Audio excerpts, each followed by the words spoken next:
নমস্কার।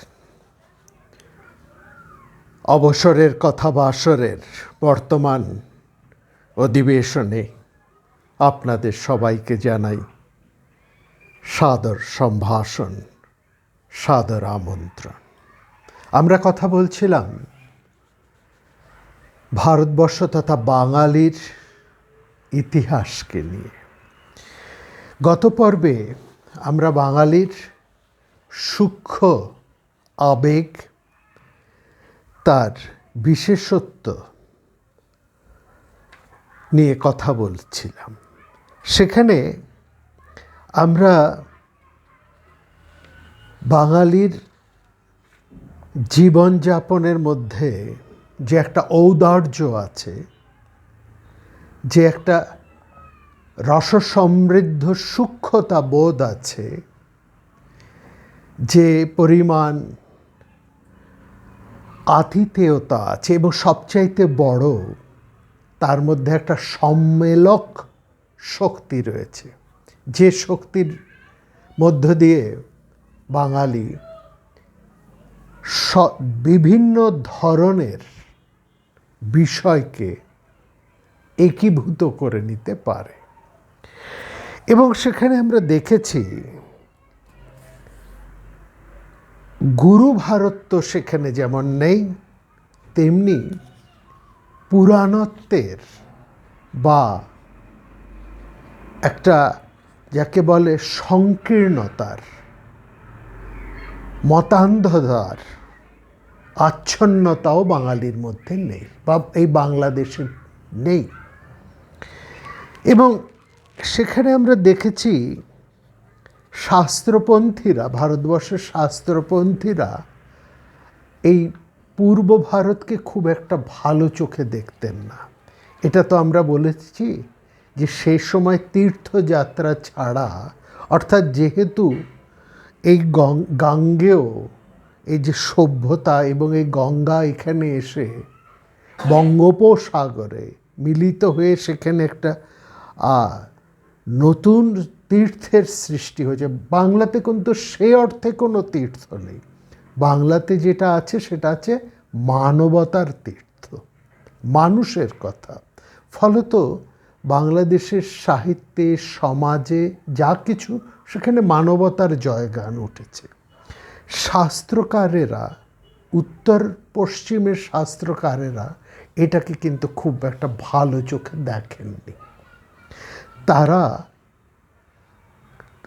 এটা বুঝতে পেরেছিলেন, এই মানবতা বোধ এটা যদি প্রচণ্ড আকারে সারা বিশ্বে ছড়িয়ে পড়ে, অর্থাৎ ভারতবর্ষের বিভিন্ন প্রান্তে যদি ছড়িয়ে পড়ে, এবং সেটা ছড়িয়ে পড়ছিল, অর্থাৎ আমরা এটা তো দেখেছি যে বৈদিক সাহিত্য, উপনিষদ, যেটা আমরা অন্য অন্য পর্বে প্রথমের দিকে পর্বগুলোকে যদি আপনার এই কথা বছরের পর্বগুলোকে যদি আপনারা একটু স্মরণ করেন, সেখানে আমরা যেমন আলোচনা করেছি, হ্যাঁ, সত্য সুন্দর মানুষের চেয়ে বড় কিছু নয়, অর্থাৎ আমাদের 12, 13 এই সমস্ত পর্বগুলোকে যদি আমরা বা 20-20তম পর্ব,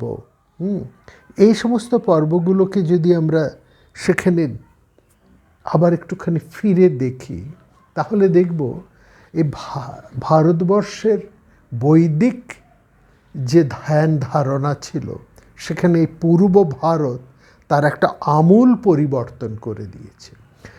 বৈদিক ধারার মধ্যে যেখানে দেবতা প্রধান ছিল, দেবতাই প্রধান, অর্থাৎ যে কথা আমরা ওখানে খুব বিস্তৃতভাবে বলেছি, অগ্নি, ইন্দ্র, যম, বরুণ, হ্যাঁ, ইত্যাদি দেবতারা সেখানে খুব বিরাট শক্তিমান, তারাই প্রধান। পরবর্তী সময়ে বৈদিক সাহিত্যে এবং উপনিষদ তো বটেই, সেখানে আমরা দেখেছি মানবতার জয়গান। এই মানবতাবোধে বা মানবতার দীক্ষায় বৈদিক সমাজকে দীক্ষিত করেছে পূর্ব ভারত, বিশেষ করে বাংলার সুজলা সফলা এই মাটি। এটা বিশেষ করে লক্ষ্য করবার। এবং আরেকটি পর্ব, 24তম পর্ব, আপনারা কতজন সেটাকে খুব মন দিয়ে শুনেছেন বা লক্ষ্য করেছেন জানি না। আমরা সেখানে ওই যে ঐতরেয় ব্রাহ্মণে, সেখানে যে আমরা ইতরাপুত্র ঐতরেয় মহিদাসের কথা বলেছি বিস্তৃতভাবে, সেটি আরেকবার শুনে নেবার অনুরোধ করছি। এই ঐতরেয় ব্রাহ্মণ, ঐতরেয় আরণ্যক, এটি কিন্তু খুব গুরুত্বপূর্ণ একটা সন্ধিক্ষণ। অর্থাৎ বৈদিক সাহিত্যের যে একটা বিরাট বড় বাঁক, অর্থাৎ দৃষ্টিপথের যে একটা আমূল পরিবর্তন ঘটেছে, তার একবারে যা বলবো আমরা, মানে একটা ইতিহাস, সেই বাঁকের ইতিহাস, সেই গতিপথ পরিবর্তনের যে ইতিহাস, দেবতা হতে মানবতায় পরিবর্তন, অর্থাৎ আকাশ থেকে মাটিতে নেমে আসা, এবং মাটিতেও নয় মানুষের মধ্যে সেই বিরাটকে অন্বেষণ। মানুষই শেষ কথা, মানুষের চেয়ে বড় কিছু নয়, যা মহাভারতের মধ্যে বলা হচ্ছে, না মনুষ্যাৎ শ্রেষ্ঠতরং কিঞ্চিৎ। এই যে মানুষের জয়ধ্বনি, মানবতার জয়ধ্বনি, এই পাঠ, এই শিক্ষা কিন্তু পূর্ব ভারত, বিশেষ করে এই বাংলার। এখান থেকেই আমরা বাউল, কীর্তন, এই সমস্ত সাহিত্য, সঙ্গীত, এই ধরনের শাস্ত্রকে আমরা পাচ্ছি। ফলত প্রমাদ কিন্তু গুনতে আরম্ভ করেছিলেন সেই শাস্ত্রকারেরা, যারা শাস্ত্রপন্থী, তাদের মধ্যে একটা ভয় হয়েছে। ফলত তারা নিজেদের স্বার্থ কায়েম রাখার জন্য তারা এই বিধান দিয়েছিলেন যে তীর্থযাত্রা ছাড়া অন্য কোনো কারণে যদি বাপু তোমরা এই বঙ্গদেশ বা এই পূর্ব ভারতে আসো, তাহলে তোমাদের প্রায়শ্চিত্ত করতে হবে। এইটার মূল কারণটা হচ্ছে এই জায়গা। এবং সেখানে গত পর্বেও আমরা বিশদভাবে এখানে দেখিয়েছি যে এই বাংলার মধ্যে এসে একটা আমরা সম্মেলক ভাবনা পাচ্ছি, যেটা কি না আরও খুব বিস্তৃতভাবে আমরা বলেছি। পূর্ব ভারত, পশ্চিম ভারত, দক্ষিণ ভারত, সব জায়গায় যান, সেখানে হ্যাঁ শৈবপন্থী আছে, সেখানে শাক্তপন্থীরা আছেন, সেখানে বৈষ্ণবপন্থীরা আছেন, কিন্তু সেখানে শিবের শুধু শিব, শক্তির পূজা কেবলমাত্র শক্তি, বিষ্ণু পূজা কেবলমাত্র বিষ্ণু। কিন্তু যে মুহূর্তে এই বাংলায় চলে এলো পূর্ব ভারতে, সেখানে সব একাকার হয়ে গেল, শিব ও শক্তি এক হয়ে গেল। এখানে রামচন্দ্র আর একলা রইলেন না, তিনি জানকী নাথ হয়ে গেলেন। রাম সীতা জানকী নাথ হয়ে রইলেন। সিয়া রাম, এটি মগধ বা বিহার থেকে যতটা বেশি উচ্চারিত হয়েছে, অনেক কম উচ্চারিত হয় কিন্তু উত্তর ভারতে। সেখানে রামচন্দ্র অস্ত্রধারী, তিনি প্রধান। বৈষ্ণব ভাবনার আদিক্ষেত্র দ্রাবিড় বা দাক্ষিণাত্য, নিঃসন্দেহে, কিন্তু সেখানে কৃষ্ণ একলা। এখনও যদি আপনারা গুজরাটের সে নাথ দ্বারকায় যান, সেখানে কৃষ্ণ একা দাঁড়িয়ে আছেন নাথ দ্বারকায়। নাথ শ্রীনাথজি, তিনি একলা, ডাইনে বাঁয়ে কোথাও রাধাকে খুঁজে পাবেন না। কিন্তু এই বাংলায় চলে আসুন, উত্তর ভারতে কৃষ্ণ একমাত্র দাঁড়িয়ে আছেন, গিরি গোবর্ধনধারী। হ্যাঁ, সেখানে তিনি একমাত্র গিরি। মীরাবাই অপূর্ব, তিনি কৃষ্ণ ভক্ত। মেরে তো গিরিধার লাল আর দুসরো ন কই, এত যে তার কৃষ্ণের মাহাত্ম্য, সেখানেও কিন্তু রাধা নেই। বাংলায় চলে আসুন, রাধা এবং কৃষ্ণ। রাধা আগে, সীতা আগে, তারপরে রাম, আগে রাধা, তারপরে কৃষ্ণ, আগে শক্তি, তারপরে শিব। শিবের শিবত্বই প্রাধান্য পেল, গুরুত্ব পেল ওই শক্তির সম্মেলন। এবং সেটা চমৎকারভাবে আমরা দেখছি। মহাকবি কালিদাস, উজ্জয়িনীর মহাকবি, তিনি শৈব ভাবাপন্ন। তিনি তার নায়কের সঙ্গে এসেছেন, রঘুর সঙ্গে এসেছেন এই পূর্ব ভারতে, এই বাংলায়। রঘু এখানে প্রচণ্ড বাধা প্রাপ্ত হলেন, সে কথা আমরা গত পর্বে বলেছি।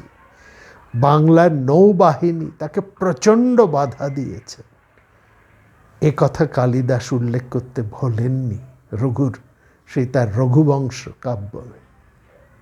এবং সেখানে তিনি আরও একটি জিনিস করলেন, মহাকবি হিসেবেই তিনি করেছেন, যেহেতু তিনি মহাকবি, কোনো সংকীর্ণ দ্রষ্টা কবি নন তিনি। ফলত তিনি সেই রঘুবংশের একেবারে প্রারম্ভে বন্দনা করছেন পার্বতী পরমেশ্বর, বাক এবং অর্থের। যে কথা আমরা বলেছি, এই বাক, অর্থ, পার্বতী পরমেশ্বর, এই ধারণা এই পূর্ব ভারতের, এই তন্ত্রের, এর অর্থাৎ একটা সম্মিলকের একটা ধারণা এখানে রয়েছে। তা বলে এটা কিন্তু ভাববেন না যে বাঙালি লড়াই বা বাংলা পূর্ব ভারতের অস্ত্রশক্তি কিছু কম ছিল, তারা আবেগ সর্বস্ব, এটা মাত্র নয়, তাদের যথেষ্ট শক্তিমত্তাও ছিল। আজকের এই 34তম পর্বে, কথাবাসরের এই 34তম পর্বে আমরা এই পূর্ব ভারত তথা বাংলার ইতিহাসের সেই শক্তি সাধনার দিকটা, শক্তি সাধনা মানে ধর্মীয় শক্তি সাধনার কথা আমরা বলবো না। আমরা এখানে বাংলার যে রাজশক্তি, অর্থনৈতিক শক্তি, তার কথা আমরা বা তার পরিচয় আমরা কিছু তুলে ধরব। দুটি কথা বলার আছে। এই আলোচনা মূলত আমরা করছি না, এই আলোচনাটি বিশেষ করে বাঙালির ইতিহাস, এই জায়গাটা খুব বেশি কিন্তু আলোচিত হয় না।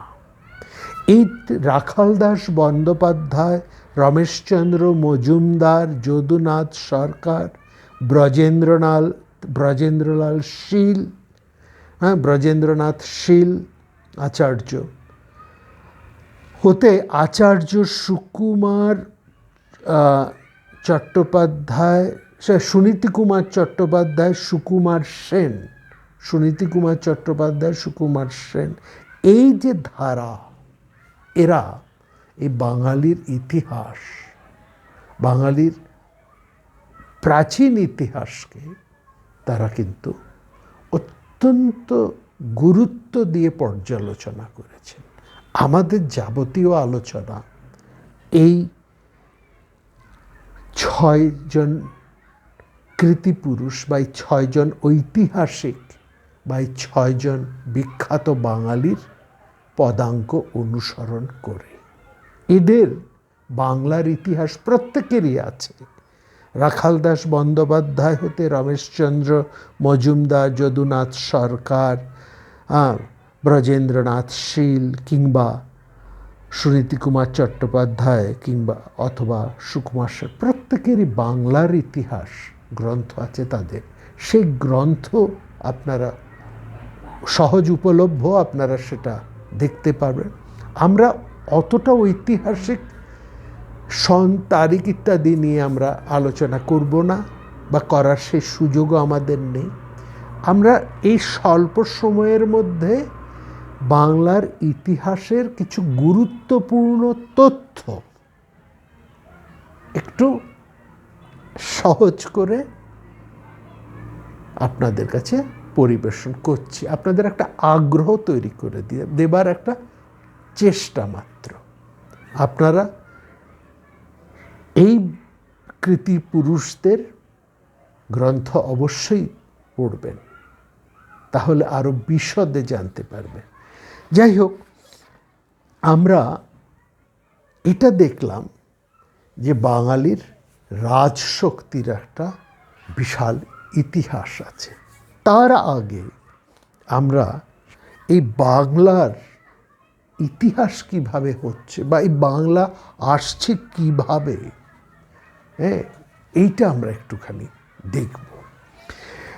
একেবারে যদি আমরা প্রাচীন পৌরাণিক ইতিহাসের মধ্যে যাই, তাহলে আমরা দেখছি ঋষি উতথ্য এবং মমতা, আমরা ভারত কথার গ্রন্থিমোচনে এদের কথা আমরা বলেছি। নিশ্চয়ই আপনাদের মনে আছে ঋষি দীর্ঘতমার কথা আমরা বলেছি। ঋষি দীর্ঘতমা হচ্ছেন ঋষি উতথ্য এবং মমতার সন্তান। তো এই দীর্ঘতমা ঋষির ঔরসে দৈত্যরাজ বলির পত্নী সুদেষ্ণার গর্ভে তিনি 5টি সন্তানের জন্ম দেন।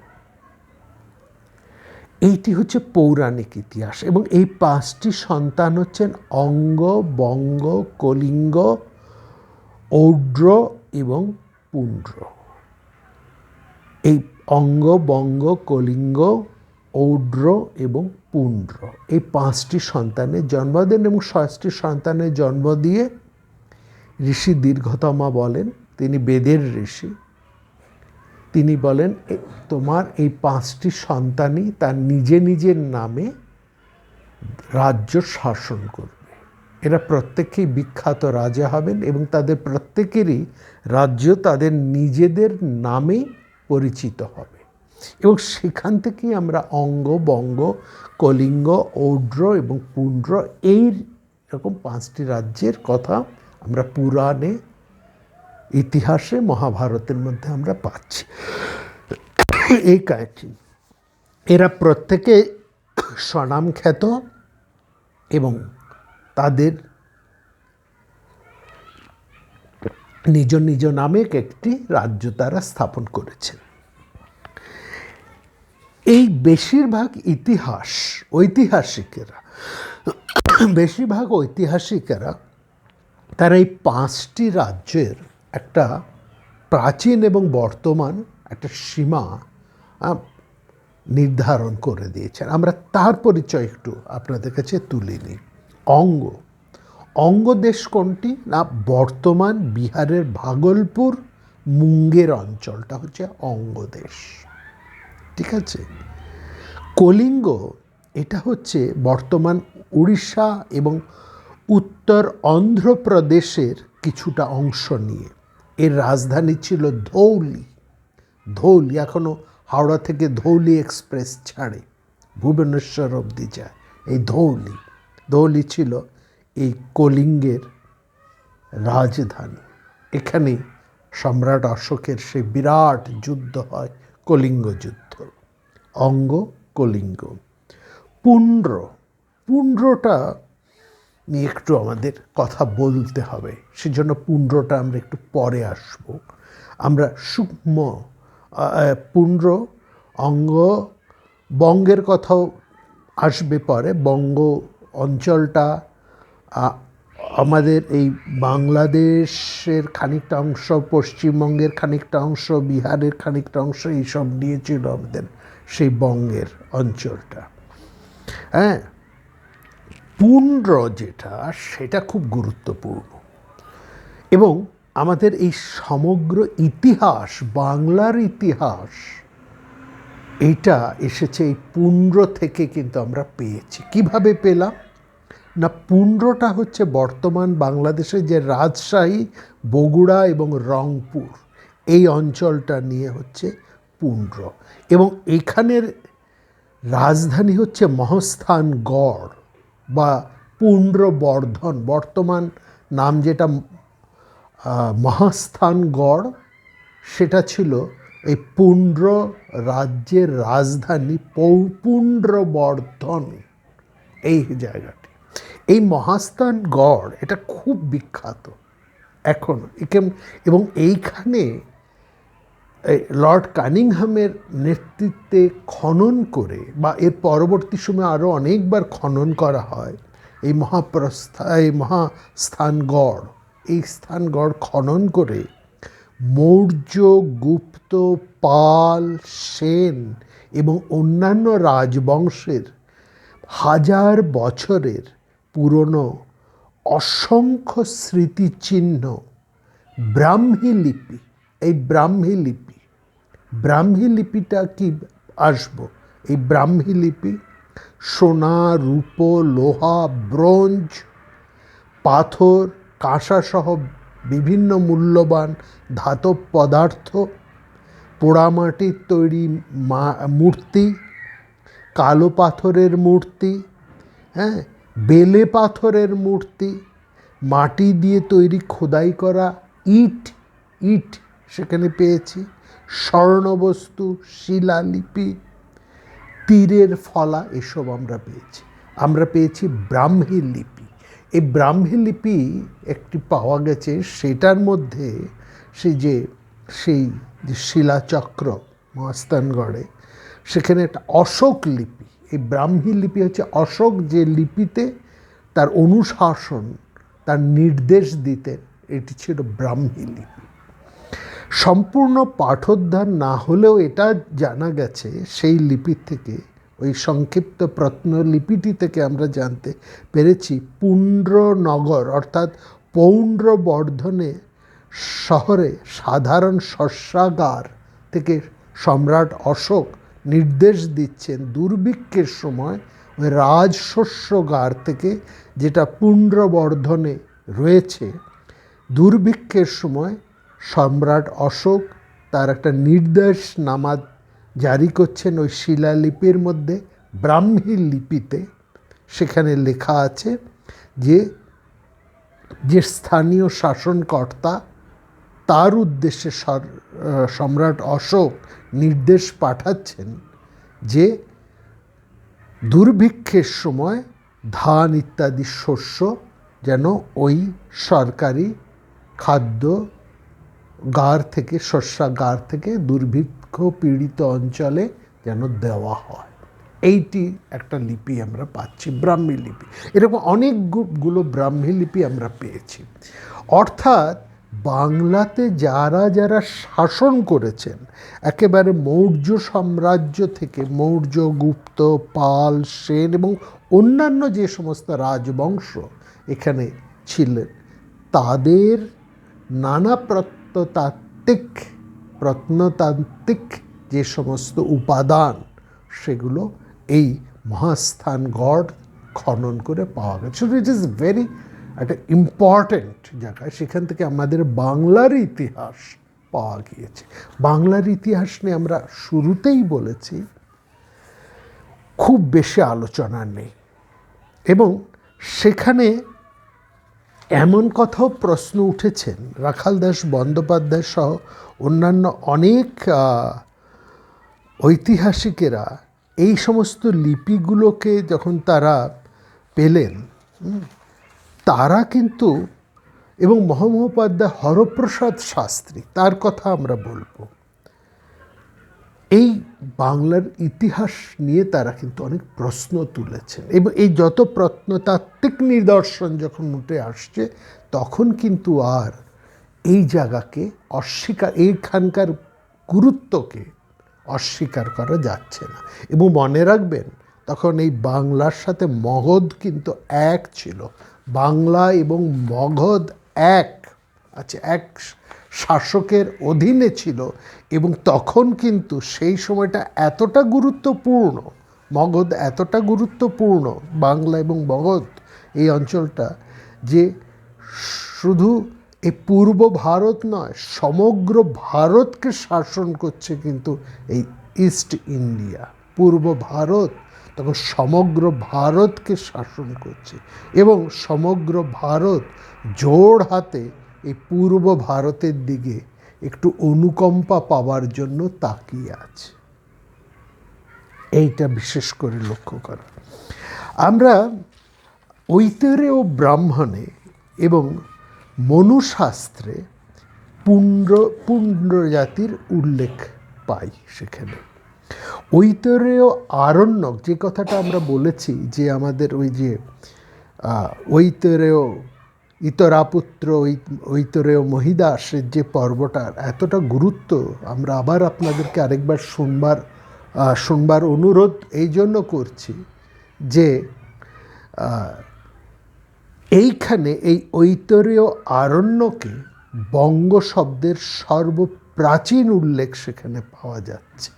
এটা বিশেষ করে, অর্থাৎ ঐতরেয় রচনাকালে ঐতরেয় আরণ্যক যখন রচনা হচ্ছে সেই সময় বঙ্গ, মগধ এবং চের অর্থাৎ কেরল, চের হচ্ছে কেরল, এদেরকে এদেশের বাসিন্দারা মানে অন্যান্য ভারতবর্ষের অন্যান্য প্রান্তে উত্তর পশ্চিম প্রান্তের বাসিন্দারা তারা অর্থাৎ আর্যরা তারা এদেরকে পক্ষীবৎ জ্ঞান করতেন, পাখি বলতে এরা পাখি মানে এদের এখানকার ভাষা এরা বলতে পাখির মতন কিচির বিচির করে কথা বলছে। এবং এরা বলতেন এরা সংস্কৃতকে শুদ্ধভাবে উচ্চারণ করতে পারে না। সংস্কৃত উচ্চারণটা এই অঞ্চলের বাংলা, মগধ এবং এই দক্ষিণ ভারতের কেরল, বিশেষ করে চের এই অঞ্চলে এরা সংস্কৃতকে ভালো করে উচ্চারণ করতে পারে না। ফলে এই তিন জায়গার লোকদেরকে বলা হতো পাখির মতন এরা কথা বলতো। এবং আমাদের একটা এই ধরনের একটা জিজ্ঞাসা থেকে যায়, এই যে পাখির টোটেমের কথা আমরা বলছি না, পক্ষী টোটেম যারা ব্যবহার করতেন, এই গরুর নাগ টোটেম যারা ব্যবহার করতেন, নাগেরা তো এইখানকার মানুষ, দ্রাবিড় এবং বাংলা। আমরা আগের পর্বেই বলেছি যে দ্রাবিড়দের সাথে এই পূর্ব ভারত বিশেষ করে বাংলার একটা নাড়ির যোগ আছে। আরেকটা কথা এইখানে বলে রাখি, এই যে চের যাদের কথা বললাম বর্তমান যারা কেরল, তারাদের উৎপত্তি কিন্তু এই পূর্ব ভারত থেকে। চেরেরা কিন্তু পূর্ব ভারতের লোক। তারা এই পূর্ব ভারত থেকেই অর্থাৎ এই বঙ্গ উপকূল থেকেই তারা কিন্তু আর্যদের দ্বারা বিতাড়িত হয়ে দক্ষিণ ভারতের ওই সমুদ্র প্রান্তে তারা গিয়েছেন। অর্থাৎ কেরালা এবং বাংলা একটা কিন্তু আত্মিক যোগ রয়েছে। এইটা বিশেষ করে এই যে আমরা গত পর্বে বলেছি কেরালার বাড়ি ঘর, কেরালার আচার অনুষ্ঠান, তাদের বিবাহ প্রথা, শবদাহ মৃত্যু ইত্যাদি যাবতীয় যা কিছু, অর্থাৎ শুধু কেরল এবং কেরল নয়, পুরো দ্রাবিড়ের যে সংস্কৃতি তার সাথে বাংলা সংস্কৃতির যে একটা মিল, এবং তার মধ্যে কেরলের সাথে বাস্তুগত নির্মাণ থেকে আরম্ভ করে ভাবগত যে ঐক্য, তার কারণটা হচ্ছে এটাই যে এদের উৎপত্তি কিন্তু দক্ষিণ ভারত নয়, তারা এই পূর্ব ভারত থেকে অর্থাৎ এই বঙ্গ উপকূল থেকেই তারা কিন্তু ওই দক্ষিণ উপকূলে দক্ষিণ ভারতে তারা গিয়ে বসতি স্থাপন করেছেন। কেরালাদের আদি নিবাস কিন্তু বাংলা। এই যোগসূত্রটা ভীষণ গুরুত্বপূর্ণ, এইটা মনে রাখবেন। এই জায়গাটা অস্বীকার করার কিছু নেই। এবং এইটাকে বুঝলেই, এই গুরুত্বটা বুঝলেই দ্রাবিড়ীয় সভ্যতার সাথে এই পূর্ব ভারতীয় সভ্যতার যে একটা চমৎকার মিল আমরা খুঁজে পাচ্ছি, একটা ভাবগত ঐক্য যে আমরা খুঁজে পাই, সংস্কৃতিগত যে ঐক্য এবং ভাষাগত একটা ঐক্য সেখানে আছে, আচার অনুষ্ঠানগত তো আছেই, তার কারণটা এখানে কিন্তু খুব ভালো করে বোঝা যায়। এইটা বিশেষ করে লক্ষ্য করবার কথা বলছি। কেন পশ্চিম ভারতের লোক, উত্তর ভারতের আর্যরা এই পূর্ব ভারত, মগধ মানে বাংলা, বঙ্গ, মগধ এবং চের, এদেরকে এতটা হেয় জ্ঞান করতেন, এতটা তুচ্ছ তাচ্ছিল্য কেন করতেন, কেন তাদেরকে পক্ষীবৎ জ্ঞান করতেন? অর্থাৎ এই মনে রাখবেন, অঙ্গ, বঙ্গ, মগধ, মিথিলা প্রভৃতি উত্তরাপথের পূর্ব সীমান্তস্থিত এই সমস্ত প্রদেশসমূহ কিন্তু নবাগত আর্যদের কাছে অপরিচিত ছিল না। খুব ভালো করেই এই অঙ্গ, বঙ্গ, মগধ এবং মিথিলার সাথে তাদের পরিচয় ছিল এবং ভালো মতন ঠক্কর তারা এই জায়গা থেকে খেয়েছেন। এই অসূয়া বা এই একটা হেয় দৃষ্টি, এটা দুটো কারণ থেকে হয়। একটা হয় আই এম সুপ্রিম, আমি সুপিরিয়র, ওরা আমার থেকে ইনফিরিয়র, এই জ্ঞান থেকে হয়, অর্থাৎ সুপেরিয়রিটি থেকে আরেকটা হয়। আরেকটা হয় ইনফিরিয়রিটি কমপ্লেক্স থেকে হয়। সুপেরিয়রিটি কমপ্লেক্স থেকেও হেয় জ্ঞান হয়, আবার ইনফিরিয়রিটি কমপ্লেক্স থেকেও কিন্তু হেয় জ্ঞান হয়। ক্লাসের ছেলেটি খুব ভালো, হ্যাঁ, সে প্রত্যেক বছর প্রথম হচ্ছে, তাকে কিছুতেই টক্কর দিতে পারছে না, তাকে কিছুতে অতিক্রম করতে পারছে না, হ্যাঁ, সে বারবারই প্রথম হয়ে যাচ্ছে, আর কোনোভাবেই প্রথম হতে পারছে না। তার ফলে তার ওই যাকে সে কোনোভাবেই পরাজিত করতে পারছে না, প্রত্যেকবারই তার কাছে পরাজিত হচ্ছে, হ্যাঁ, এইখান থেকে পরাজিতের মধ্যে কিন্তু একটা ওই কমপ্লেক্স জন্মায়। তার ফলে সে কিন্তু তাকে, এবং সে যদি সংখ্যাধিক্য হয় তাহলে তারা কিন্তু সংখ্যাধিক্যের জোরে ওই যার কাছে হেরে যাচ্ছে, পরাজিত সংখ্যাধিক্যের জোরে হোক বা অন্য কোনো জোরেই হোক, ওই যার কাছে পরাজিত হচ্ছে, যাকে কিছুতেই মানে জিত করা যাচ্ছে না, জয় করা যাচ্ছে না, হ্যাঁ, তার প্রতি একটা অবজ্ঞা, একটা হেয় জ্ঞান, একটা কমপ্লেক্সিটি তৈরি হয়। এটা কিন্তু হয়েছে। এইটা খুব চমৎকারভাবে এই যে মানে বন্দ্যোপাধ্যায়, মজুমদার, সরকার, শীল, চট্টোপাধ্যায়, সেন, এই যে ঐতিহাসিকদের কথা আমরা বললাম, এরা বাদ দিয়েও আরও অনেক ঐতিহাসিকরাও কিন্তু এটাকে, এরা স্পষ্টত, অন্যেরা ঠারে ঠোরে কিন্তু এই কথা বলেছেন। কথাটা কি না, আমরা বললাম যে অঙ্গ, বঙ্গ, মগধ, মিথিলা, এই যে উত্তরাপথের পূর্ব সীমান্তস্থিত যে প্রদেশগুলো, হ্যাঁ, এদের পরিচয় আর নবাগত আর্যরা খুব ভালোভাবেই জানতেন। শতপথ ব্রাহ্মণ এই জায়গাটা আরও খুব স্পষ্ট করে দিয়েছে, একেবারে খুলে, একেবারে ওপেন করে দিয়েছে এই জায়গাটা কি। সেখানে আমরা দেখছি শতপথ ব্রাহ্মণ, হ্যাঁ, সেই যখন খুব বিস্তৃত হচ্ছে, তখন মিথিলা মোটামুটি আর্যদের অধিকারে এসে গেছে। কিন্তু হরপ্রসাদ শাস্ত্রী তিনি আরও পরিষ্কার করে শতপথ ব্রাহ্মণ অন্যান্য জায়গার থেকে নিয়ে তার দেখাচ্ছেন। হরপ্রসাদ শাস্ত্রী, মহামহোপাধ্যায় হরপ্রসাদ শাস্ত্রীর একটি বিখ্যাত প্রবন্ধ আছে, Bengalis, their manners, customs and literature, সম্ভবত এই নামেই আছে। সেই প্রবন্ধে বলছেন, যখন আর্যরা মধ্য এশিয়া হতে পাঞ্জাবে উপনীত হন, পঞ্জাবে, বর্তমান পঞ্জাব, তখন এই বাংলা সভ্য ছিল, অর্থাৎ এই অঙ্গ, বঙ্গ, কৌলিঙ্গ, সৌরাষ্ট্র, মগধ, এই দেশগুলো কিন্তু তখন সভ্য ছিল, তাদের একটা উন্নত সংস্কৃতি ছিল, উন্নত যাপন ক্রিয়া ছিল, একটা কৃষ্টি ধারা সেখানে ছিল, উন্নত ধরনের একটা জনজীবন সেখানে ছিল।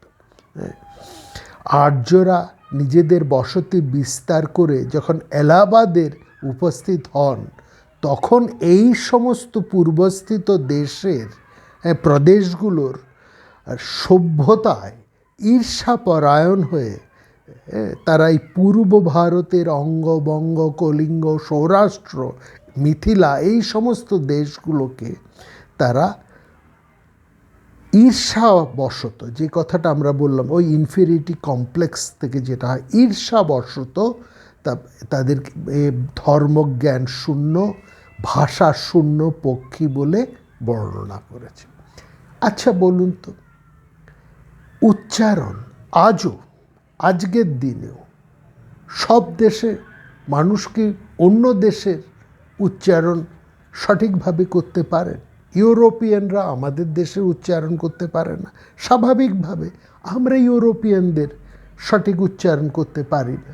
এতে তো লজ্জার কিছু নেই। আমাদের দেশের মধ্যেই দেখুন না, দক্ষিণের উচ্চারণ, পূর্বের উচ্চারণ, কিংবা আমাদের এই বাংলার মধ্যে প্রদেশে প্রদেশে কত রকমের উচ্চারণের তফাৎ আছে। তাতে কি আছে? উচ্চারণটা বড় কথা না জ্ঞানটা বড় কথা, যে বিষয়টা জানে কি না। কেবলমাত্র উচ্চারণের দোষ দেখিয়ে কোনো প্রদেশকে যে ঠেলে রাখা যায় না, সেটা তো এখন আমরা দেখছি দক্ষিণের বিজয়। দক্ষিণের ইংরেজি বা অন্য ভাষা, হিন্দি বলুন, ইংরেজি বলুন, তারা সঠিক উচ্চারণ করতে পারেন। এটা নিয়ে তাদের বিন্দুমাত্র মাথা ব্যথা নেই। আমরা কি তাদের ভাষা আদৌ বুঝি বা উচ্চারণ করতে পারি? কিন্তু তারা কিন্তু আজকে সমস্ত ক্ষেত্রে, বিদ্যাচর্চার সমস্ত ক্ষেত্রে তারা কিন্তু যথেষ্ট প্রতিষ্ঠিত। অতএব আমরা কেবলমাত্র যদি ওই উচ্চারণের দোষ ধরে তাদেরকে ঠেলে রাখতে চাই, এটা অসুয়া বলবো, ঈর্ষা বলবো, কিংবা এটা ভুল বলবো, অন্যায় বলবো। সেটাই কিন্তু এই আর্যরা করেছিলেন। তারা এইভাবে এদের সভ্যতা দেখে ঈর্ষাপরায়ণ হয়ে তারা কিন্তু এদেরকে পাখি বলেছেন, এদেরকে ধর্মজ্ঞান শূন্য এই সমস্ত বলেছেন। আসলে আর্যদের কৃষ্টিভাব আলাদা, দ্রাবিড়দের কৃষ্টিভাব আলাদা। আর কে না জানে, আর্যরা তো শেষ পর্যন্ত দ্রাবিড়দের সভ্যতা, এই পূর্ব ভারতের সভ্যতাকে আপন করে নিতে বাধ্য করেছে না? এটা তো স্বাভাবিক। নদী যে প্রান্ত দিয়ে যাবে, দুই কুলকে সে প্রভাবিত করতে করতে যাবে। সংস্কৃতিও তাই ঘটেছে। সুতরাং এটা বড় কোনো কথা নয়, কিন্তু এরকমই একটা হয়েছিল। আর এই জায়গায় এবং আমরা এটাও দেখেছি, হরপ্রসাদ শাস্ত্রী মহাশয়, মহামহোপাধ্যায় হরপ্রসাদ শাস্ত্রী, তিনি তার ওই প্রবন্ধের মধ্যে এটাও খুব পরিষ্কার করে দেখিয়েছেন যে ভারতবর্ষের আর্যরা বিবাহসূত্রে বঙ্গেশ্বরের সাথে যুক্ত হবার আগ্রহ কতটা তারা প্রকাশ করেছিলেন। এবং মানুষ যখন লোহার ব্যবহার জানে না, তখন এক জায়গা থেকে অন্য জায়গায় জলপথে বেত দিয়ে কাঠকে বেঁধে নৌকো তৈরি করে, জলযান নির্মাণ করে, বেতের দড়ি দিয়ে শক্ত করে কাঠকে বেঁধে নৌকোর বড় বড় নৌকো তৈরি করে, সেই নৌকোতে করে এই বাংলার যারা ব্যবসায়ী, তারা চাল নিয়ে, এইখানকার চাল নিয়ে তারা দূর দূরান্তে ব্যবসা করতে যেত। এবং সেই সময় মনে রাখবেন, সোনার উপর গুরুত্বপূর্ণ, তার থেকে অনেক বেশি দামি মহার্ঘ বস্তু ছিল কিন্তু খাদ্যশস্য, জল, তারপরে খনিজ দ্রব্য। এইটা ছিল তখনকার দিনের প্রধান। এখন যেমন পেট্রোলিয়াম, তখন ছিল কিন্তু শস্য, বিশেষ করে ধান, চাল, গম, ভুট্টা, এই বাজরা, এইগুলো।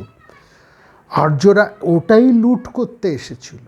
লুট করতে এসে তারা এখানকার মাটি, জল, উর্বরা শক্তি এসব দেখে তারা এখানেই বসতি স্থাপন করে এদেশেরই লোক হয়ে গেলেন। এই দেশ, তাদের সভ্যতা আর এদেশের সভ্যতা মিলেমিশে এক হয়ে দুটি সভ্যতাই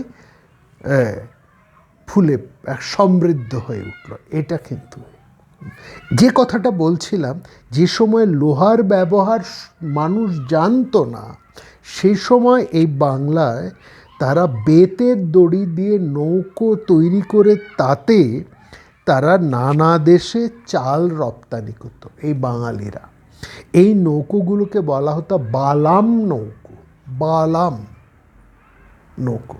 আর যে নৌকোয় এই যে চাল নিয়ে যাওয়া হতো, ফলে এই চালের নামই হয়ে গিয়েছিল বালাম চাল। হ্যাঁ, এই বালাম চাল না, অর্থাৎ এই বালাম চালের অত্যন্ত চাহিদা ছিল সর্বত্র, এবং অন্যান্য দেশ এই বালাম চালের জন্য বাংলার মুখের দিকে তাকিয়ে থাকত। এইটা ছিল তখনকার দিনের কথা। তো এই জায়গায় আরেকটা আমরা বলছি যে এই পুন্ড্র অঞ্চলের, পুন্ড্রের কথা আমরা বলছিলাম না, আজকে খানিকটা ইতিবৃত্ত আপনাদেরকে দিয়ে যাচ্ছি, ছোঁয়া দিয়ে যাচ্ছি, পরে আরেকটু আমরা গভীরভাবে আসব আলোচনায়।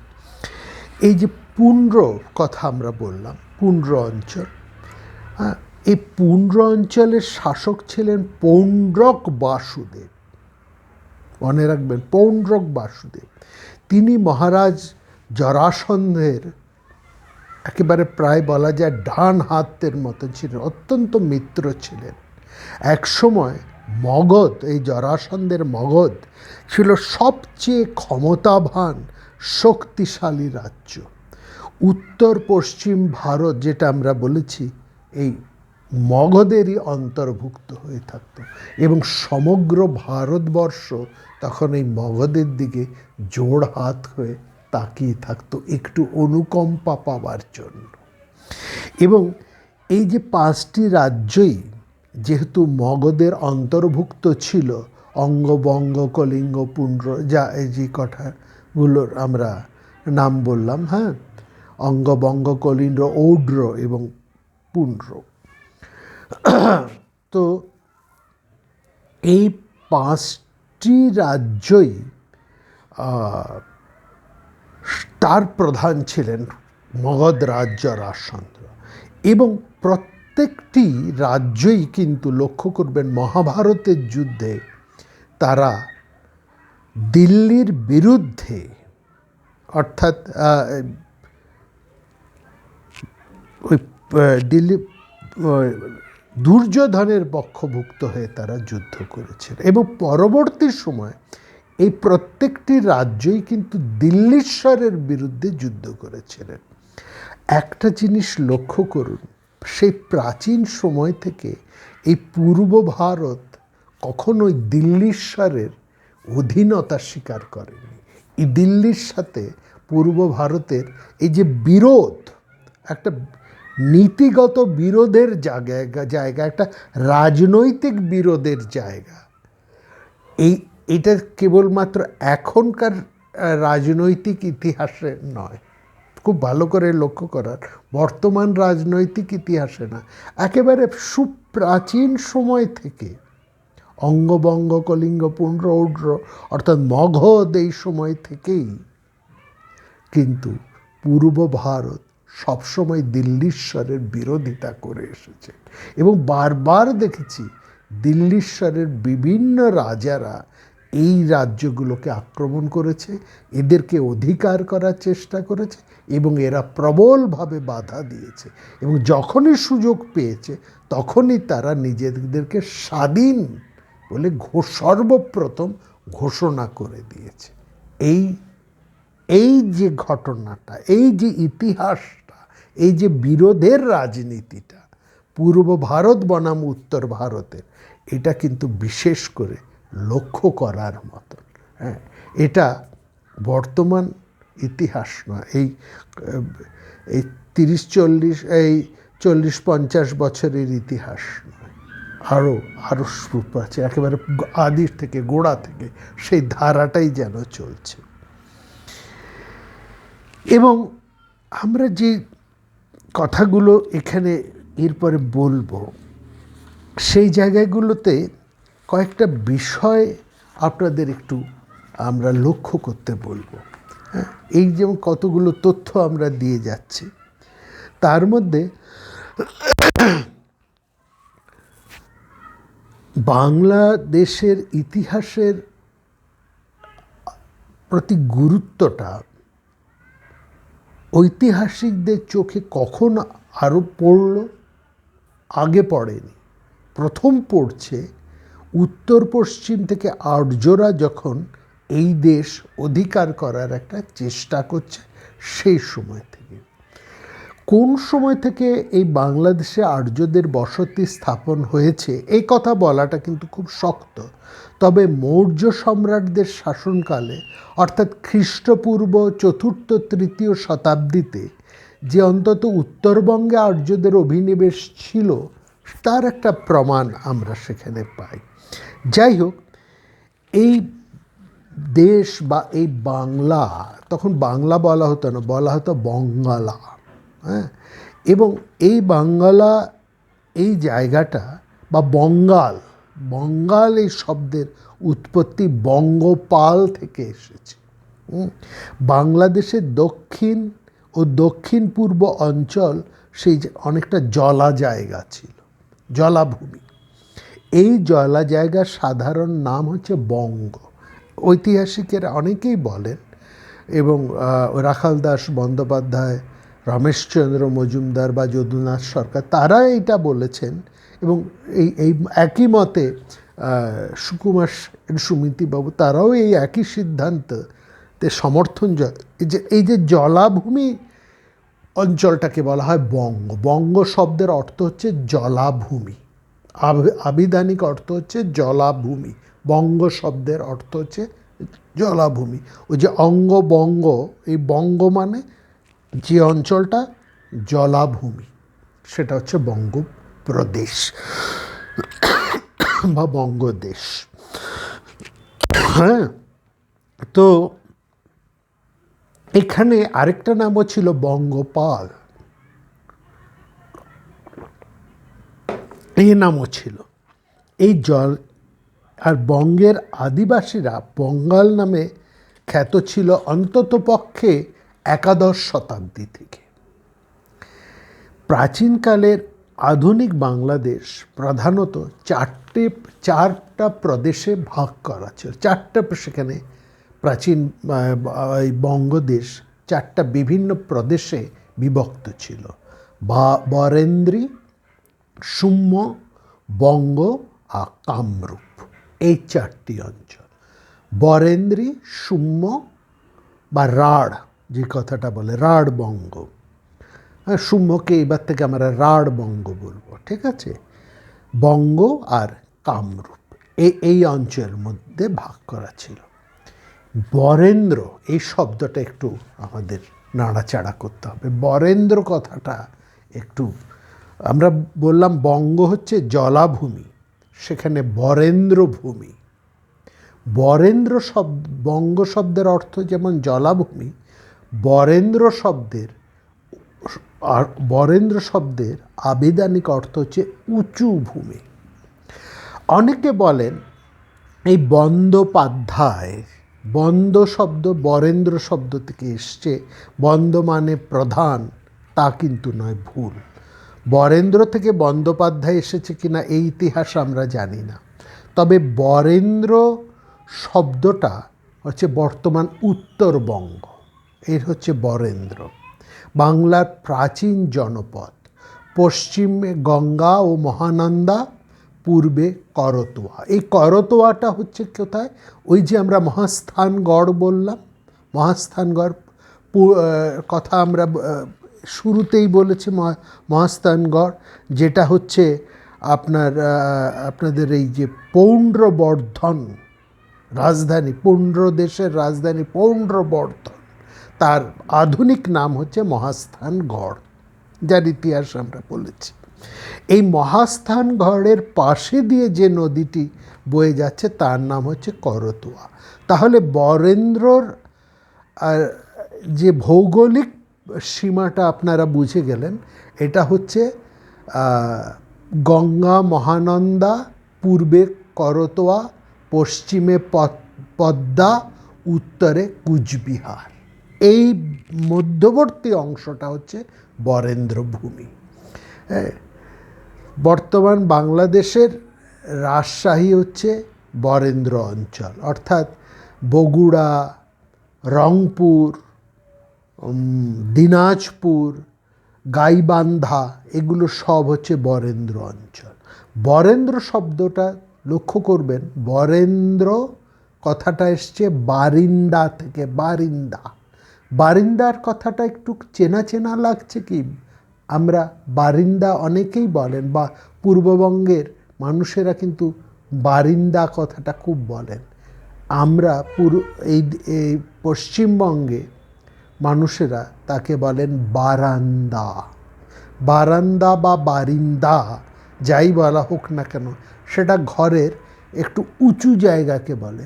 বারান্দায় গিয়ে বসো, মানে সেটা ঘরের থেকে একটু সামনে একটু উঁচু জায়গা, অর্থাৎ মাটি, রাস্তা, তারপরে উঠোন পার হয়ে ঘরে ঢোকার একটু যে উঁচু জায়গাটা, সিঁড়ি দিয়ে যেখানে উঠতে হয়, এই যে উঁচু জায়গা, এটা হচ্ছে বারান্দা বা বারিন্দা। এখান থেকে এসছে বরেন্দ্র শব্দ, উঁচু জায়গা। এই হচ্ছে বরেন্দ্রের মূল অর্থ, একটু উঁচু জায়গা, জলাভূমি, তার থেকে একটু উঁচু জায়গা। বোঝা গেল? সেখান থেকে এসছে বরেন্দ্র। সুতরাং এই হচ্ছে বরেন্দ্র। এই হচ্ছে আপনার বরেন্দ্র অঞ্চলটা। তার মানে শুম্ভ যে অঞ্চলটার কথা আমরা বললাম, এটা হচ্ছে তাম্রলিপ্ত। বর্তমান যে তাম্রলিপ্ত, সেটা হচ্ছে এই শুম্ভ, মানে তমলুক।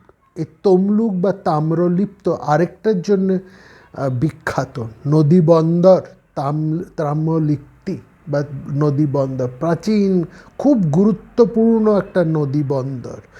এই নদী বন্দর থেকে পৃথিবীর বিভিন্ন জায়গায় বা ব্যবসা বাণিজ্য করা। সুতরাং বাঙালিরা শাসনও যেমন করেছেন, ব্যবসাও তেমন করেছেন। কোন জায়গা থেকে তাদের এই দুর্ভাগ্যটা নেমে এলো, সেই ঘটনা আমরা আসব। এইটা বাঙালির কিন্তু ইতিহাস নয়। বাঙালি কেবলমাত্র আবেগপ্রবণ নরম জাতি, কেবলমাত্র ভাবের দিক থেকেও উচ্চ, ক্ষমতার দিক থেকেও তারা উচ্চ, এবং তারা কিন্তু ভারতবর্ষের সর্বপ্রথম ব্যবসার দৃষ্টিটা এই পূর্ব ভারত থেকে কিন্তু হয়েছে। এইটা মনে রাখবে। নদীমাতৃক বন্দর তাম্রলিপ্ত বা তাম্রলিপ্তি যেটা, সেটা এই তমলুক বা এই শুম্ভ, এই রাঢ় অঞ্চল। হ্যাঁ, এই শুম্ভ এটা হচ্ছে এইটার অংশ কীরকম ছিল, তার ভৌগোলিক পরিচয়টা একটু আপনাদের দিয়ে রাখি। এই তমলুকটা, যে বর্তমান যে তাম্রলিপ্ত অঞ্চলটা, সেটা অঞ্চলটা কত, বা শুম্ভ অঞ্চল যেটা রাঢ় বাংলা বলা হয়, সেটার ভৌগোলিক পরিবেশ হচ্ছে বর্ধমান বিভাগ, বীরভূম, বাঁকুড়া এবং মেদিনীপুরের কিছু অংশ, আর মুর্শিদাবাদের কান্দি, এই অংশটা নিয়ে সে শুম্ভ বা রাঢ় অঞ্চল। তারপরে হচ্ছে পুণ্ড্রের কথা তো আমরা আগেই বলেছি, বাংলাদেশের বগুড়া, সেই মহাস্থানগড়, সেই কথা আমরা বলে দিয়েছি। আর কি বাকি রইল? বরেন্দ্র বললাম, শুম্ভ বললাম, বঙ্গ, আর কামরূপ হচ্ছে আসাম। এই কামরূপের খানিকটা আসামের খানিকটা অংশ নিয়ে আমরা সেখানে বলছি। এই রাজশাহী বিভাগ বা বরেন্দ্র অঞ্চল, এইটার আরেকটু ছিল, মানে ইস্ট ইন্ডিয়া কোম্পানি যখন এলো শাসন করছে, তখনও কিন্তু বরেন্দ্র অঞ্চলই বলা হতো। হ্যাঁ, এই বরেন্দ্র অঞ্চলটা তখনও কিন্তু ইস্ট ইন্ডিয়া কোম্পানির শাসনের মধ্যেও তারা কিন্তু বরেন্দ্র অঞ্চল হিসেবেই তাদের ওই ম্যাপের মধ্যে তারা দেখিয়েছেন। ভৌগোলিক ভাগে তখনও কিন্তু রাজনৈতিক এবং ভৌগোলিক বিভাগেও তখন কিন্তু বরেন্দ্র অঞ্চল বলা হতো।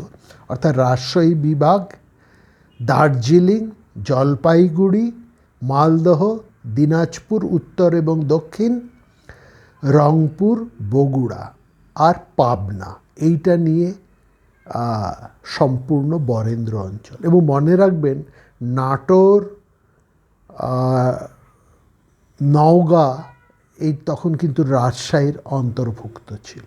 এই বিরাট অংশটা হচ্ছে বরেন্দ্র অঞ্চল, সেই জায়গার কথা আমরা বলেছি। তো যাই হোক, আমরা এই টোটাল অংশটা হচ্ছে গৌড় বা বঙ্গ এবং অঞ্চলটা। গৌড় কথাটা, গৌড় দেশ যেটা ওই গুড় থেকে আমরা বললাম গৌড়, সেইটা বলতে সাধারণত রাঢ়, বারন্দ্রী এবং উত্তর ও পশ্চিম বাংলা, অর্থাৎ উত্তর বাংলা এবং পশ্চিম বাংলা। আর বঙ্গ শব্দটা শুধু বঙ্গ যদি বোঝানো হয়, তখন বঙ্গ বলতে বঙ্গ এবং কামরূপ, অর্থাৎ দক্ষিণ পূর্ব উত্তর পূর্ব বাংলা বোঝাতো। দক্ষিণ পূর্ব বাংলা আর উত্তর পূর্ব বাংলা এই অংশটা নিয়েছিল বঙ্গপ্রদেশ, বঙ্গপ্রদেশের এই জায়গাটা। তাহলে বারেন্দ্রী, সূক্ষ্ম বা রাঢ়, বঙ্গ আর কামরূপ এই অঞ্চলটা হচ্ছে টোটাল বাংলাদেশের একটা ভৌগোলিক পরিচয় ছিল, এইটুকু। এবং সেই সময় শাসন কার্য পরিচালনার জন্য বাংলাদেশ তখন 4 ভাগে ভাগ করা হতো। একটা হচ্ছে পৌণ্ড্রবর্ধন ভুক্তি, ইতিহাসের মধ্যে আমরা পাই পৌণ্ড্রবর্ধন ভুক্তি, অর্থাৎ পৌণ্ড্রবর্ধন মানে সেই পৌণ্ড্রবর্ধন কোন যে অংশের মধ্যে আমরা পেয়ে পাচ্ছি, পুণ্ড্র অংশের মধ্যে, অর্থাৎ পৌণ্ড্রবর্ধন ভুক্তি। আরেকটা পাচ্ছি বর্ধমান ভুক্তি, আরেকটা পাচ্ছি দণ্ডভুক্তি, আর একটা পাচ্ছি প্রাগজ্যোতিষপুর। দণ্ডভুক্তি এটা একটু নতুন শোনা গেল। দণ্ডভুক্তিটা হচ্ছে হুগলি, মেদিনীপুর এই অঞ্চলটাকে বলছে দণ্ডভুক্তি অঞ্চল। এইভাবেও কিন্তু শাসন ক্ষমতা চালানোর জন্য ভাগ করা হয়েছে। পৌণ্ড্রবর্ধন ভুক্তির মধ্যে ছিল বাংলা, দণ্ডভুক্তির মধ্যে ছিল দক্ষিণ পশ্চিম বাংলা,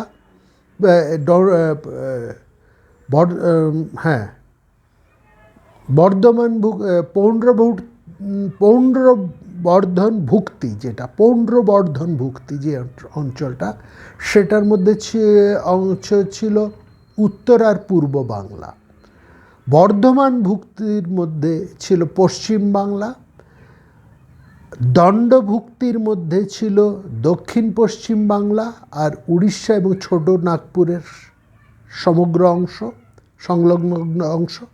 আর প্রাগজ্যোতিষ ভুক্তির মধ্যে ছিল কামরূপ, অর্থাৎ উত্তর পূর্ব বাংলা এবং গোটা আসাম। এইভাবেই মোটামুটি অঞ্চলের ভাগটা আমরা একদম প্রাচীন সময় থেকে সেন রাজাদের সময় পর্যন্ত এবং তার পরবর্তী ইস্ট ইন্ডিয়া কোম্পানির সময়েও কিন্তু এই রকমই বাংলার একটা জেলাভিত্তিক ভাগের পরিচয় আমরা পাই। একটু বেশি কচকচানি হয়ে গেল না, ভৌগোলিক কথা নিয়ে একটু বেশি বলা হয়ে গেল, এইটুকু জেনে রাখি।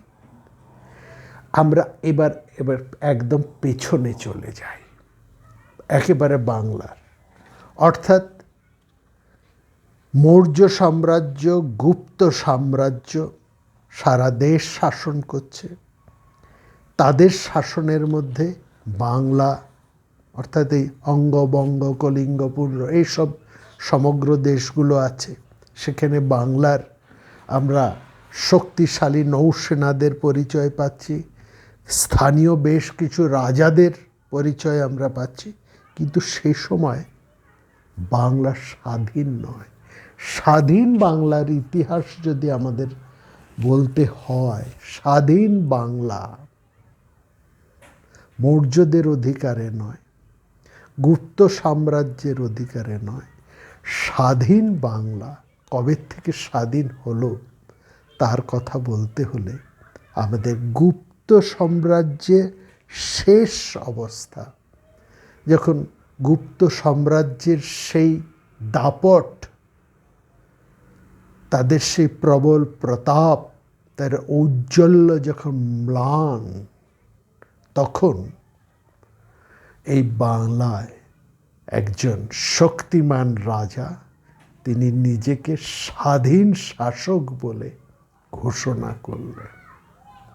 এবং কেবলমাত্র স্বাধীন শাসক এইমাত্রই ঘোষণা করেই ক্ষান্ত হলেন না, তিনি নিজের শক্তিতে বাংলার বিরাট অংশ, সেই সঙ্গে আসাম, উড়িষ্যার বেশ খানিকটা অংশ, এই তৎসন্নিহিত অন্যান্য যে সমস্ত প্রদেশ, তাও তার, অর্থাৎ কৌনজ পর্যন্ত তার ক্ষমতা, কান্যকুব্জ কৌনজ পর্যন্ত তার বিরাট একচ্ছত্র ক্ষমতা। তিনি প্রথম বাংলার স্বাধীন সম্রাট, তার কথা আমরা বলবো। এটা আমাদের দুর্ভাগ্য, সেই সময় সমগ্র ভারতবর্ষের মধ্যে বৌদ্ধ ধর্মের একটা বিরাট প্লাবন এসেছে। এবং সেই সময় সম্রাট অশোক, গুপ্ত সাম্রাজ্যের সম্রাট অশোক এসেছেন। সম্রাট অশোকের হাত ধরেই বা ভারতবর্ষে বৌদ্ধ ধর্মের জয় জয়াকার একটা বিরাট প্রভাব হয়। সেই বৌদ্ধর ধারা দেশ শাসন যেমন করেছে, শিক্ষা বিস্তারও করেছে, এবং তার ফলে ভারতবর্ষের একটা বিরাট পরিচিতি দেশ বিদেশে ছড়িয়ে পড়েছে। ভারতবর্ষে তখন বড় বড় সমস্ত শিক্ষা প্রতিষ্ঠানগুলো রয়েছে। সেই শিক্ষা প্রতিষ্ঠান ভারতবর্ষের পরিচয়, তার যশ, তার সমৃদ্ধি বিশ্বের বিভিন্ন জ্ঞানী, গুণী এবং পরিব্রাজকদের খুব বারবার তারা আকর্ষণ করেছে, এবং তারা বারবার এসেছেন। তাদের মধ্যে সবচাইতে বেশি এসেছেন বৌদ্ধ সন্ন্যাসীরা। তারা এসেছেন বিভিন্ন বৌদ্ধ দেশ থেকে, ভারতবর্ষ এবং তৎসন্নিহিত যে সমস্ত বৌদ্ধ, কারণ বৌদ্ধ ধর্ম তো কেবল ভারতবর্ষের মধ্যে ছিল না, ভারতবর্ষের সীমা ছাড়িয়ে বা বৃহৎ ভারতবর্ষের রাজনৈতিক পরিসরের মধ্যে বৌদ্ধ ধর্ম তার প্রভাব বিস্তার করেছিল।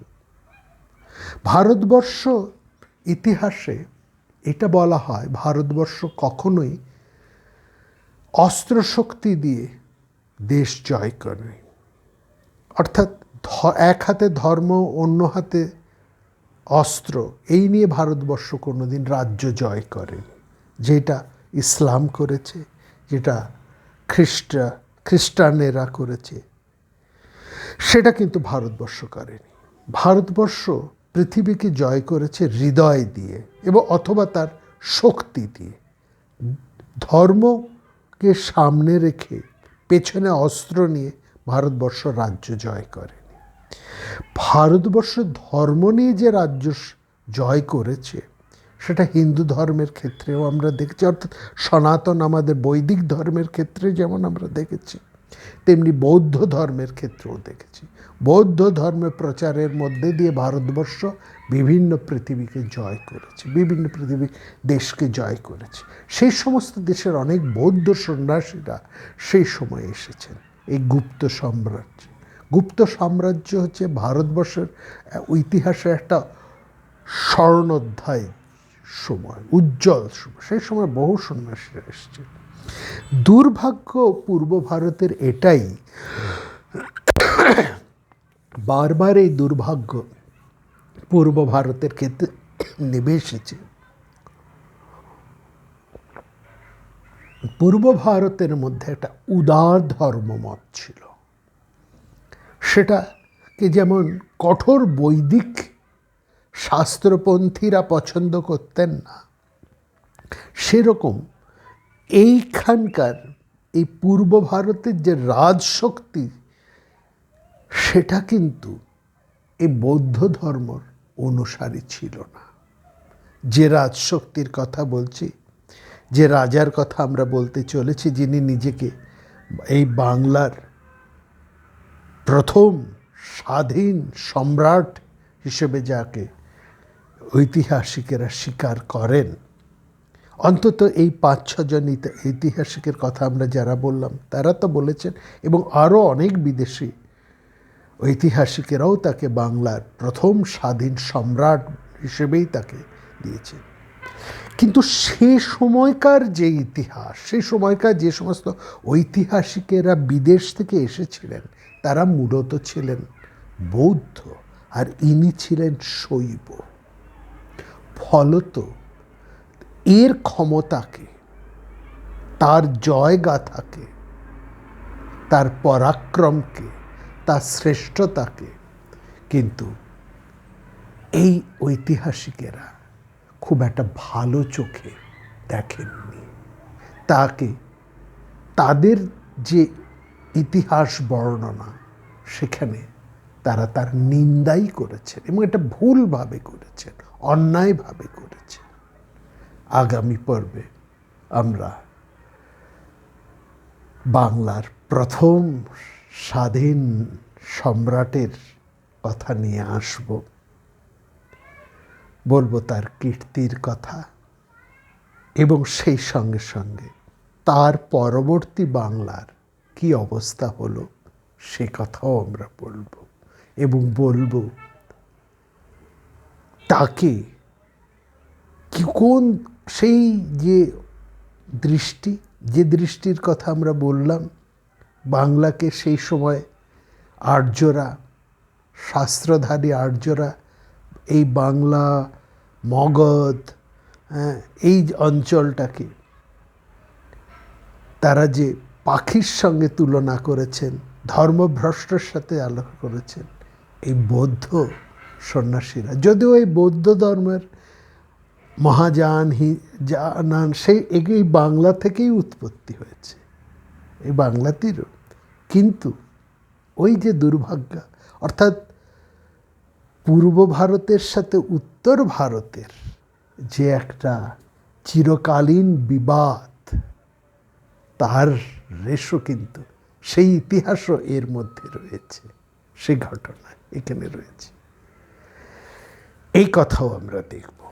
অতএব আমাদের দেখা হবে, কথা হবে আগামী পর্বে। আমরা আসব বাংলার প্রথম স্বাধীন সম্রাটের পরিচয় নিয়ে। সবাই খুব ভালো থাকবেন।